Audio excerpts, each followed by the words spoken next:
मग त्यावेळेला अपक्ष म्हणून उमेदवारी त्यांनी भरली आणि मग आम्ही त्यांना मदत केली. खरं म्हणजे त्या माणसाचं काम करताना आम्ही खूप प्रचंड काम केलं, खूप प्रचंड काम केलं. आम्ही नारळ गँग म्हणून आम्ही त्यावेळेला प्रसिद्ध होतो आणि नशीब म्हणजे नारळाच्या चिन्हावरती तो निवडून आला. त्यांच्याबरोबर काम करणारी जी मंडळी होती त्याच्यापैकी आज कोणच नाही आहे. पण एक दोन लोक सोडली तर कोणच नाही आहे. कशामुळं आहे, काय कारण आहे, काहीतरी कारण पाहिजे ना. किंवा ही लोक का बाजूला सोडून चाललेत आपल्याला. यांनी फक्त भ्रष्टाचाराच्या पलीकडे काही काम केलेलं नाही. 10 वर्ष जाहिरात, 10 वर्षामध्ये रेड झोन केलं नाही, 10 वर्षामध्ये पाण्याचा प्रश्न सोडवला नाही, बकालपणा केला, बकालपणा काही ठेवलेलं नाही. 77 नगरसेवक निवडून आले, 70 नगरसेवक असे आहेत त्यांच्या वार्डातली सगळ्या कामाचा हिशोब यांच्याकडेच आहे. प्रत्येकाला विचारा तुम्ही जाऊन, ठसठसतं येते, तो गळू कधी फुटलं सांगता येत नाही. एवढी लोक वैद्यकलेली आहेत. पाण्याचा प्रश्न मिटला. 150, 200 टँकर हवे द्यायला कशा करता. बाबा आस्केडवरनं तुम्ही पाणी आणणार होते, काय झालं त्याचं. तुमच्या नंतर पुणे कॉर्पोरेशनने पाणी आणलं. आज हडपसर, महमदवाडी त्या भागामध्ये सगळं आस्केडचं पाणी चाललंय. पिंपरी चिंचवडला काय नाही. पण त्यांची टॅगलाईन काय आहे हे मला माहिती झालं, मी ते वाचले बी आहे. म्हणून माझी टॅगलाईन अशी आता याच्या बाबतीमध्ये की याची 10 वर्ष विश्वासघाताची आणि कायम दगाबाजी.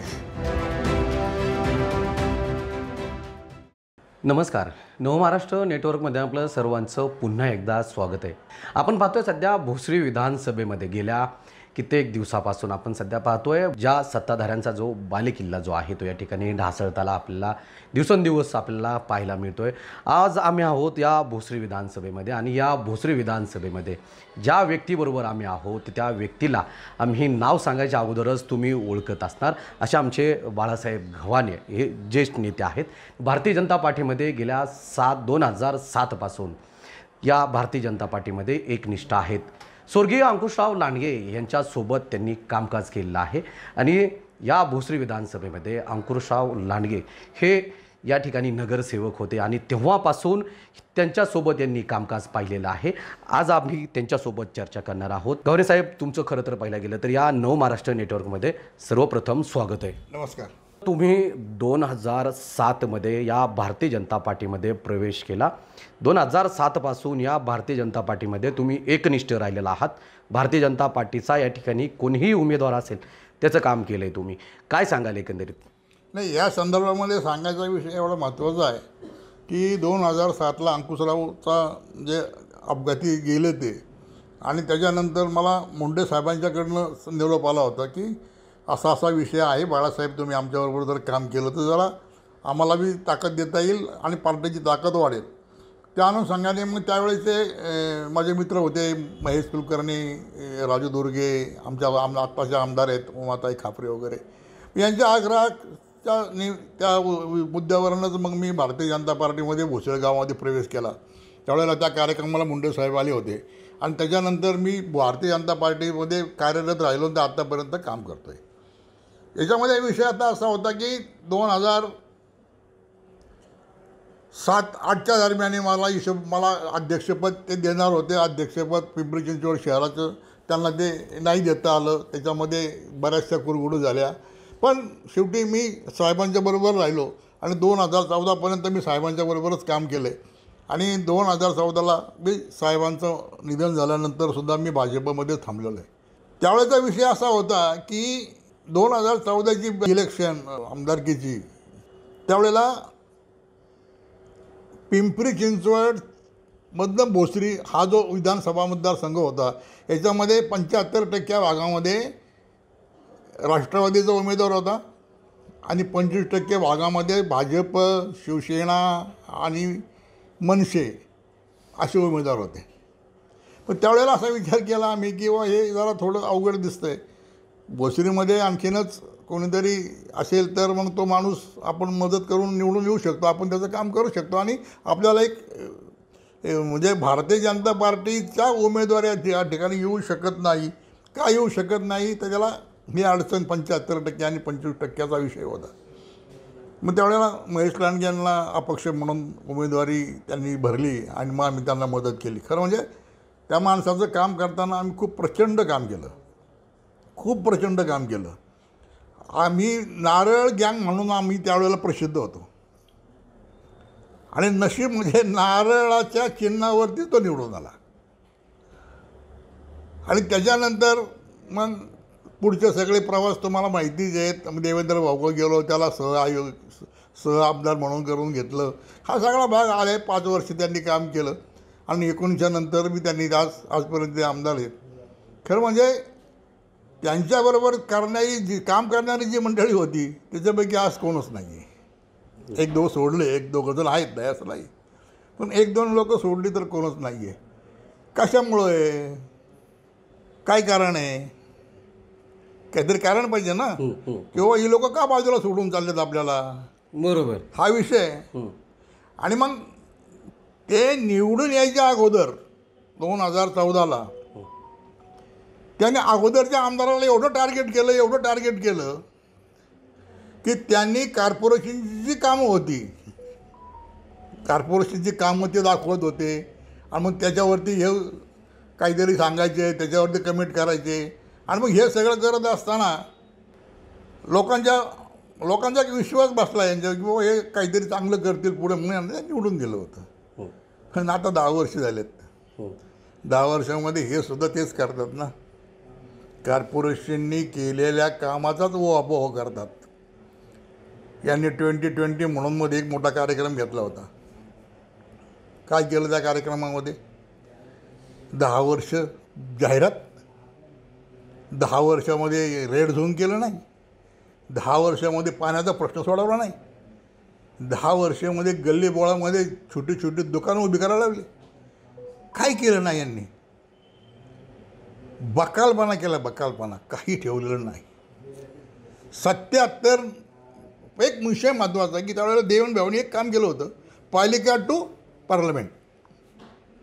असं एक सांगितलं की मी पालिकापासून तर पार्लमेंटपर्यंत जर आपला पक्ष सत्तेवरती असेल तर मी याचा पिंपरी चिंचवड सुजलाम सुफलाम करत. लोकांनी 77 नगरसेवक निवडून दिले त्यावेळेला.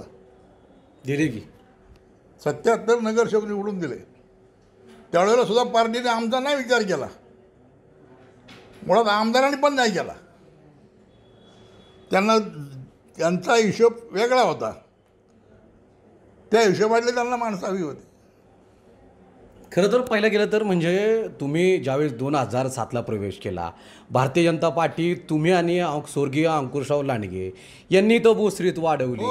म्हणजे जे एक झाड लावलं होतं, आज त्याचं वटवृक्ष होतं, त्याची आज बाग तयार झालेली आहे. आणि ह्या बागेची जी फळं आहेत ते कोण खाते? मग आमदार अशोक खाणारे. 77 नगरसेवक निवडून आले, 70 नगरसेवक असे आहेत त्यांच्या वार्डातली सगळ्या कामाचा हिशोब यांच्याकडेच आहे. प्रत्येकाला विचारा तुम्ही जाऊन, ठसठसतंय ते. तो गळू कधी फुटलं सांगता येत नाही. एवढी लोक वैतागलेली आहेत. यांना माझ्या वार्डात काय चाललं हेच मला माहिती नाही. बाकीचा हिशोब कोणी सांगायचा कोणाला? खरं तर पाहिलं गेलं तर तुम्ही भोसरीचं राजकारण खूप जवळून पाहिलेलं एक्झॅक्टली.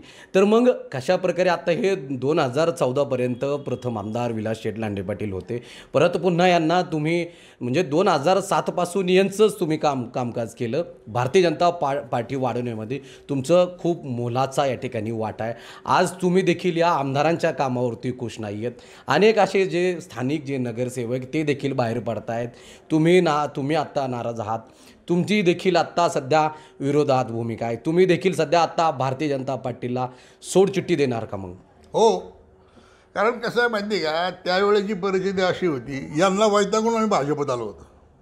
अच्छा, या सत्ताधाऱ्यांनाच आत्ता जे सत्ताधारी त्यांना वैतागून बाहेर पडले? तेव्हा ते सत्तेवरतीच होते.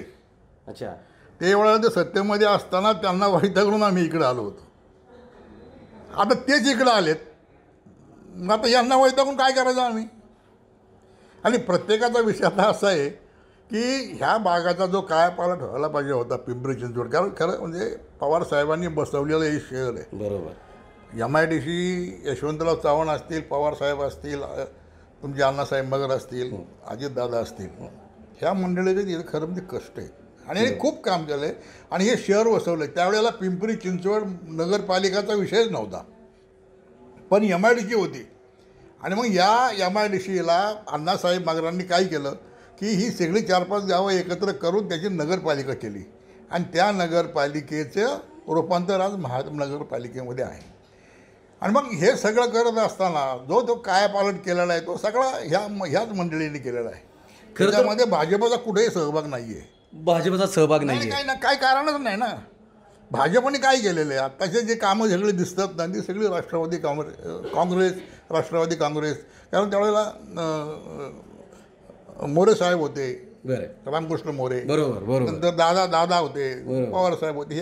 ह्या मंडळीच्या कर्तृत्वानं एवढं मोठं या ठिकाणी हे सगळे शहर उभं राहिले. बरोबर. आणि ज्यावेळेला ही सत्ता भारतीय जनता पार्टीच्या हातात गेली तिथनं ह्या शहराला गळती सुरू झाली. म्हणजे भारतीय जनता पार्टी ज्यावेळेस या सत्तेत आली त्याच्या अगोदर राष्ट्रवादीचा ज्या महानगरपालिकेवरती सत्ता होती त्यावेळेस आशिया खंडात ही एक नंबरला होती. पण आत्ताची श्रीमंत महापालिका म्हणून आशिया खंडामध्ये आजही त्यांचं नाव निघतंय. हा पण आता कसं झालंय? आता तुम्ही पहा जाऊन काय प्रश्न काय चाललंय ते कॉर्पोरेशनमध्ये. काय चाललंय कॉर्पोरेशनमध्ये? टेंडर यांचं, ठेकेदार यांचं, काय असेल ते सगळं यांचं.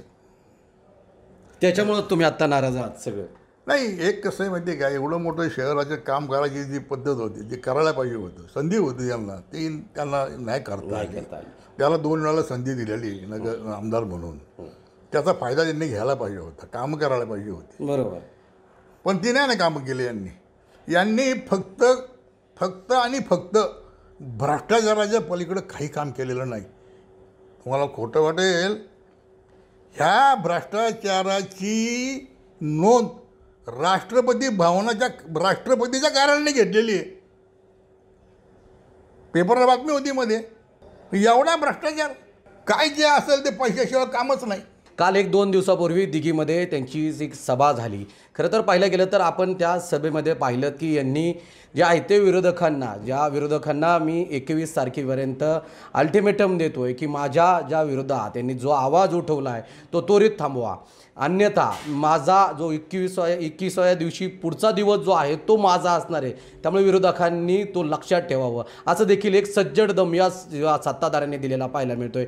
तुम्ही सध्या राजकारण जवळून पाहिले, तुम्ही भारतीय जनता पार्टीत आहात, पण सध्या असं जे वक्तव्य एका आमदारांनी करणं तुम्हाला कितपत योग्य वाटतं आणि कशा प्रकारे तुम्ही ह्या वक्तव्याकडे पाहता?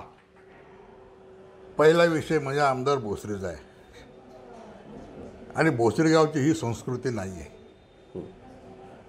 अशा पद्धतीने बोलणं, अशा पद्धतीने वागणं हे गावाच्या दृष्टिकोनातून नाही चांगलं. आणि ह्या संदर्भात जास्त बोलणं बी उचित नाही आहे. ते आमदार आहेत, त्यांनी काय बोलायचं हा त्यांचा प्रश्न आहे. लोकांनी त्याच्यावरती किती विश्वास ठेवायचा किंवा त्यांना त्यांच्या संदर्भात काय निर्णय घ्यायचा हे आता 20 तारखेला लोक घेतीलच ना. अहो, तुम्ही एवढे मोठे कार्यक्रम घेता, 2020चं मोठे विजन दाखवता. आज रेड 2चे प्रश्न मिटलेत, पाण्याचा प्रश्न मिटला, 150 200 टँकर हवे द्यायला कशा करता? बाबा आस्केडवरनं तुम्ही पाणी आणणार होते, काय झालं त्याचं? तुमच्या नंतर पुणे कॉर्पोरेशनने पाणी आणलं. आज हडपसर, महमदवाडी त्या भागामध्ये सगळं आस्केडचं पाणी चाललंय. पिंपरी चिंचवडला काय नाही. नक्कीच. आता म्हणजे तुम्ही ज्यावेळेस सत्ताधाऱ्यांचा अपक्ष म्हणून निवडणूक तुम्ही लढवली, नारळच्या चिन्हावरती त्यांनी निवडणूक लढवली, त्यांचा प्रचार केला, त्यांना 2 वेळा आमदार केलं, मग आत्ता प्रचार कुणाचा आणि कुणाला आत्ता निवडून देणार मग तुम्ही? आत्ताचा विषय जो आहे ना तो अजित भाऊचा आहे. उमेदवाराच्या संदर्भात ज्या वेळेला चर्चा होते त्यावेळेला उमेदवाराच्या बाबतीत लोकांचं मत त्यावेळेस तयार होतं. अजित भाऊ 20 वर्ष नगरसेवक आहे, 1 वर्ष स्टँडिंग कमिटी चेअरमन आहे. सगळ्यात महत्त्वाचं तो व्यावसायिक आहे, तो राजकारणी नाही आहे. त्याच्या घरात बी कुठे राजकारण होतं. वडील नगरसेवक होते. आमदार म्हणतात ना की माझ्या घरात मी कामगारांचा मुलगा, मी शेतकऱ्यांचा मुलगा. भोसरी गाव सगळं शेतकऱ्यांचंच आहे ना. भोसरी गावसुद्धा कामगारांचंच आहे ना. त्यांचीच मुलं पुढं कामगार झालेत, त्यांचीच मुलं पुढं शिकलेत, काय मोठे झालेत, कोण आमदार झाले, कोण नगरसेवक झाले. प्रत्येकजण कामगारांचाच आहे असंच म्हणावं लागेल ना. बरोबर. त्यामुळे ह्या बाकीच्या गोष्टीत काही हे नाही आहे. पण आता बदल होणं गरजेचं आहे. आणि माझ्या हिशोबाने मला तरी आज वाटतं की कुठल्या परिस्थितीमध्ये लोकांनी एक निर्णय घेतलेला आहे आणि तो निर्णय 20 तारखेला निश्चित अंमलात येईल. 23 तारखेला त्याचा गुलाल उधळायला मोकळा होईल. तिथं अजित भाऊ 100% निवडून येतील. भारतीय जनता पार्टीमध्ये तुम्ही 2007मध्ये तुम्ही पक्ष प्रवेश केला आहे. आत्ता तुम्ही बाहेर पडणार आहात का? मग 100% मी थांबणार नाही यांच्याकडे. आता नाही थांबणार. माझा एक विषय होता, त्या मंत्र्यापर्यंत विषय गेला. ह्या आमदाराने तिथे काहीतरी खो घातला. आता ही डिटेल मी सांगत नाही आहे, पण त्याच्यामुळं मला खूप त्रास झाला. मी उभी केलेली संस्था आज माझ्या हातामध्ये राहिली नाही. विश्वासघात केला. हा 10 वर्ष हा विश्वासघाताची आहे. 10 वर्ष विश्वासघाताची. आणि कधीही का म्हणजे केव्हाही दगाबाजीचीच आहे. मग त्यांची टॅगलाईन काय आहे हे मला माहिती झालं. मी ते वाचले बी आहे. म्हणून माझी टॅगलाईन अशी आता याच्या बाबतीमध्ये की याची 10 वर्ष विश्वासघाताची आणि कायम दगाबाजीची. नक्कीच अजित भाऊ विजयी होतील 100%. याच्यात काही बदल होणार नाही आहे. अजित भाऊ निवडून येणार. कुठल्याही परिस्थितीमध्ये ही काळ्या दगडावरची पांढरी रेख आहे म्हणजे आहे. नक्कीच आपण पाहतोय सध्या ज्या भोसरी विधानसभेमध्ये ज्यांनी 2007 पासून स्वर्गीय अंकुशराव लांडगे यांच्यासोबत ज्यांनी कामकाज पाहिलं, या भोसरी विधानसभेमध्ये ज्यांनी भारतीय जनता पार्टी वाढवली असे बाळासाहेब गव्हाणे यांनी देखील सध्या आता भारतीय जनता पार्टीला सोडचिठ्ठी देणार असल्याचं या ठिकाणी म्हटलेलं आहे. ज्यांना या आम्ही 10 वर्षात ज्यांना आम्ही मोठं केलं, 10 वर्षात ज्यांना आम्ही विजयाची वाटचाल करून दिली, त्यांना आता या ठिकाणी पायउतार व्हावं लागणार आहे असंही देखील बाळासाहेब गव्हाणे यांनी म्हटलेलं आहे. त्यामुळे येणाऱ्या ज्या विधानसभेमध्ये ज्या आहेत त्या अजित गव्हाणे यांना जे आहेत ते या भोसरी विधानसभेतून पाठबळ जे आहे ते सध्या वाढताना आपल्याला पाहायला मिळतं आहे. त्यामुळे सत्ताधाऱ्यांच्या या बालेकिल्ल्यामध्ये जे आहेत ते सध्या या भारतीय जनता पार्टीला जे आहेत ते सध्या गळती लागलेली सध्या पाहायला मिळून येते. एवढंच मात्र निश्चित आहे की सध्या या भोसरी विधानसभेमध्ये सध्या भारतीय जनता पार्टीला परत पुन्हा एका ज्येष्ठ नेता जो आहे तो या ठिकाणी भोसरी विधानसभेतील ज्यांनी भारतीय जनता पार्टी वाढवली असे हे बाळासाहेब गव्हाणे यांनी देखील भारतीय जनता पार्टीला सोडचिठ्ठी देणार असल्याचं या ठिकाणी म्हटलंय आणि उघडपणे अजित गव्हाणे यांचा प्रचार करणार असल्याचं या ठिकाणी म्हटलेलं सध्या पाहायला मिळून येत आहे. नव महाराष्ट्र नेटवर्कसाठी विकास चौधरी, पिंपरी चिंचवड, भोसरी.